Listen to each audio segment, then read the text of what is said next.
நம்மளுக்கு குடல் இறக்கம் ஹேர்னியா அப்படின்னு ஐடென்டிஃபை பண்ணோன்னே நம்ம வந்து டாக்டர் வந்து இம்மீடியட்டாக சர்ஜரி பண்ணிக்கோங்கன்னு அட்வைஸ் பண்ணிடுவாங்க. நம்ம ஃபர்ஸ்ட் டவுட்டே வந்து என்னன்னா இத்தனை நாள் நல்லா தானே இருந்தோம், திடீர்னு நம்ம சும்மா காமிக்கலான்னு போனால் டாக்டர் திடீர்னு பார்த்துட்டு சர்ஜரின்னு சொல்கிறாரு. இது உண்மையிலேயே சீக்கிரம் பண்ணிக்கணுமா இல்லை கொஞ்ச நாள் வெயிட் பண்ணலாமா, எப்போ நம்ம பண்ணி டிசைட் பண்ணலாம் அப்படிங்கிறது தான் நிறைய பேருக்கோட டவுட்டாக இருக்கும். இதில் டிசைடிங் ஃபேக்டர்ஸ் அப்படின்னு பார்த்தீங்கன்னா பெரும்பாலும் வந்து நம்ம வந்து ஏதோ ஒரு வீட்டில் ஃபங்க்ஷன் இருக்கும், ஃபங்க்ஷன் முடிச்சுட்டு பண்ணிக்கலாமா இல்லையா அப்படின்னு ஒரு ஆசிலேஷன் இருக்கும். நம்ம எங்கேயோ அப்ராட்லேயோ வெளியூர்லேயோ ஒர்க் பண்ணிட்டு இருப்போம், நம்ம ஊரில் போய் பண்ணிக்கலாமா இல்லை இங்கேயே பண்ணணுமாங்கிறது, இல்லை ஊருக்கு போகிறதுனா லீவ் டைமில் தான் போக முடியுமா, லீவ் வரும்போது பண்ணலாமா இல்லை அர்ஜென்ட்டாக பண்ணணுமா, இல்லை குழந்தைகளுக்கு லீவ் விடும்போது பண்ணிக்கலாமா இல்லை உடனடியாக டாக்டர் சொல்கிறாரு ஏதாவது ஆபத்து ஏற்படுத்துமாங்கிற ஒரு டவுட்ஸ் நிறைய பேருக்கு இருக்கும். இல்லை நம்மளுடைய ஃபினான்ஷியல் ரீசன்ஸ்க்காக இப்போ பணம் அரேஞ்ச் பண்ண முடியலையே கொஞ்சம் டைம் எடுத்துக்கலாமா இல்லை ரொம்ப அர்ஜென்ட்டாக பண்ணித்தான் ஆகணுமா இல்லை ஏதாவது ஆபத்து ஆயிருமா. இதே சமயம் வந்து நம்மளுடைய வேற காம்ப்ளிகேஷன்ஸ் லைக் ஒரு ஹார்ட் ப்ராப்ளம் இருக்கலாம், ஒரு இருமல் சளி இருக்கலாம், இதெல்லாம் இருக்குதே இப்போ பண்ண ப்ராப்ளம் இல்லாமல் இருக்குமா. இந்த பிரெக்னன்சி வேற நம்ம இப்போ பிளான் பண்ணிட்டு இருக்கிறோமே, இப்போ போய் ஹெர்னியா சர்ஜரி பண்ணால் நாளைக்கு குழந்தை வளரும்போது சர்ஜரி பண்ண மெஷ் இதெல்லாமே என்ன ஆயிடலாம். இன்னொன்று நம்மளுடைய வேற சர்ஜரிஸ் ஏதாவது யூட்ரஸ் ரிமூவல் சர்ஜரிஸோ வேற சர்ஜரிஸும் நம்ம பிளான் பண்ணியிருக்கோம், இதுக்கு நடுவில் இந்த சர்ஜரி வேற பண்ணுங்கிறாங்களே, இதை நம்ம ஒன்றா பண்ணலாமா இல்லை நம்ம டிலே பண்ணிக்கலாமா.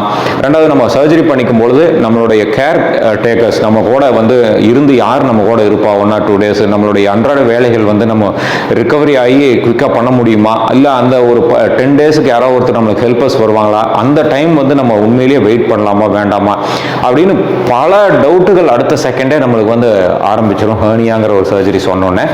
ஸோ எப்போ ஹெர்னியா சர்ஜரி நம்ம வந்து பிளான் பண்ணலாம், நம்ம அது உடனடியாக பண்ணுமா இல்லை டைம் எடுத்துக்கலாமா அப்படிங்கிற ஒரு கேள்விக்கான கிளியர் கட் எக்ஸ்பிளனேஷன் தான் இந்த வீடியோ. நான் doctor Ashok, Sakthi fertility and Srichakra மருத்துவமனை. எங்களுடைய ஹெர்னியாங்கிற வீடியோவில் இருக்கிற பிளேலிஸ்ட் சென்று எல்லா வகையான வீடியோஸ் லைக் ஏன் வருது, எதனால் வருது, டைப்ஸ் ஆஃப் மெஷ் அப்படின்னு நிறைய விஷயங்கள் வந்து நம்ம ஹெர்னியாவை பற்றி டிஸ்கஸ் பண்ணியிருக்கோம். எல்லாத்தையுமே பார்த்து பலனடையுங்க. ரொம்ப முக்கியமானது வந்து நம்மளுடைய ஹெர்னியாவோட சைஸுங்க. ரொம்ப சின்ன ஹெர்னியாஸாக இருக்குது, அது வந்து உற்பத்திக்கு வழியெல்லாம் ஏற்படுத்தலை அப்படின்னா கண்டிப்பாக டைம் எடுத்துக்கலாம். ஸோ எப்போ எது வரைக்கும் டைம் எடுத்துக்கலாம் அப்படின்னா நம்ம எவ்வளோ குயிக்காக ஒரு நல்ல டைமை பார்த்து சூஸ் பண்ணிக்கிறோமோ அந்த அளவுக்கு டைம் எடுத்துக்கலாம். ஸோ இதுதான் வந்து இந்த சைஸ் ஆஃப் த ஹெர்னியா பொறுத்து அமையும். அதே சமயம் கண்டென்ட்ஸ் ஆஃப் த ஹெர்னியா என்னவா இருக்குங்கிறதையும் நம்ம டாக்டரை கேட்டு தெரிஞ்சுக்கணும். லைக் குடல் வந்து உண்மையிலேயே வெளியே வந்துட்டு போகுது அப்படின்னா அது சீக்கிரமாகவே ஏதோ ஒரு நாள் அடைக்கக்கூடிய வாய்ப்புகளாக இருக்கலாம். கொழுப்புகள் தான் வருது அப்படின்னா அந்த மாதிரியான கண்டென்ட்டை பொறுத்து வெயிட் பண்ணலாம்.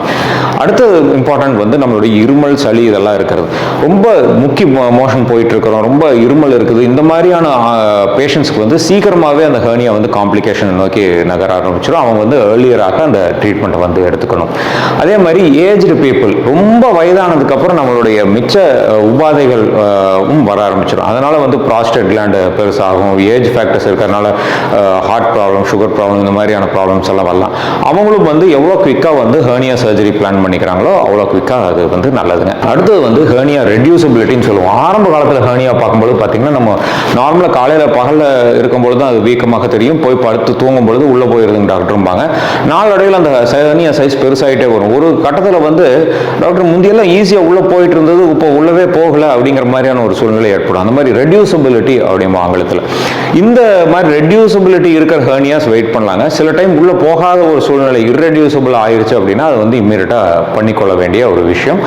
அடுத்தது முக்கியமானது ஹெவி வெயிட் லிஃப்ட் பண்ணுறவங்க, ரொம்ப எவ்ரிடே வந்து மூட்டை தூக்குறவங்க, ஒரு ஃபிசிக்கல் ஆக்டிவிட்டி பண்ணுறவங்க, ஜிம்முக்கு போகிறவங்க, அத்லீட்ஸ், இவங்க எல்லாருமே வந்து ஹெர்னியா சர்ஜரியை டிலே பண்ணவே கூடாது. ஏன்னா நாளடைவு ஆக ஆக அந்த டிஃபெக்ட் வந்து ரொம்ப பெருசாயிடும். ஸோ சர்ஜரி பண்ணும்பொழுது அதனுடைய ப்ராப்ளம்ஸ் வந்து அதிகமாக தான் ரிப்பேர் பண்ணுற மாதிரி இருக்கும். ஸோ அதனால் எவ்வளோ ஏர்லியரஸ்ட்டாக பண்ண முடியுமோ அதை வந்து பண்ணிக்கணும். சரிங்க டாக்டர், இவ்வளோ கன்ஃபியூஷனாக இருக்குது, இதில் வந்து ஹெர்னியா சர்ஜரிஸ் வந்து எப்போ பண்ணிக்கலாம் அப்படிங்கிறத பற்றி இவ்வளோ கன்ஃபியூஷன்ஸ் இருக்குது, எப்போ தான் பண்ணலாம் அப்படின்னா வந்து எவ்வளோ தான் டாக்டர் சொன்னாலும் நம்ம வந்து எவ்வளோ குயிக்காக பண்ணுறதுங்களோ அவ்வளோ குயிக்காக நல்லதுங்க. என்ன ரீசன் அப்படின்னா என்னுடைய ப்ராக்டிஸ்லேயே வந்து இது ஒன்றும் ஆகாது கொஞ்சம் போயிட்டு வாங்கன்னு சொன்னவங்களும் நெக்ஸ்ட் டே மார்னிங்கே வந்து அடைச்சு குடலெல்லாம் அழுகி ஐயோ இப்படி ஆயிடுச்சு, நீங்கள் முன்னாடியே சொல்லியிருந்தா நாங்கள் நேற்றே பண்ணியிருப்போம் டாக்டர்னு வந்த பேஷண்ட்டும் இருக்கிறாங்க. இல்லை சீக்கிரமாக பண்ணிக்கோங்க அப்படின்னு சொல்லிட்டு போன பேஷண்ட்டும் வந்து 10 வருஷம் ஆச்சுங்க டாக்டர் நீங்கள் சொல்லி இது வரைக்கும் ஒரு பிரச்சனையும் இல்லைன்னு வந்து ரொம்ப ஹாப்பியாக சிரிச்சுக்கிட்டே பண்ணிக்கிட்டவங்களும் இருக்கிறாங்க. அதனால் என்னைக்கு நம்மளுக்கு அந்த காம்ப்ளிகேஷன் ஆகும் அப்படிங்கிறது நம்மளும் டிசைட் பண்ண முடியாது, டாக்டரும் டிசைட் பண்ண முடியாதுங்க.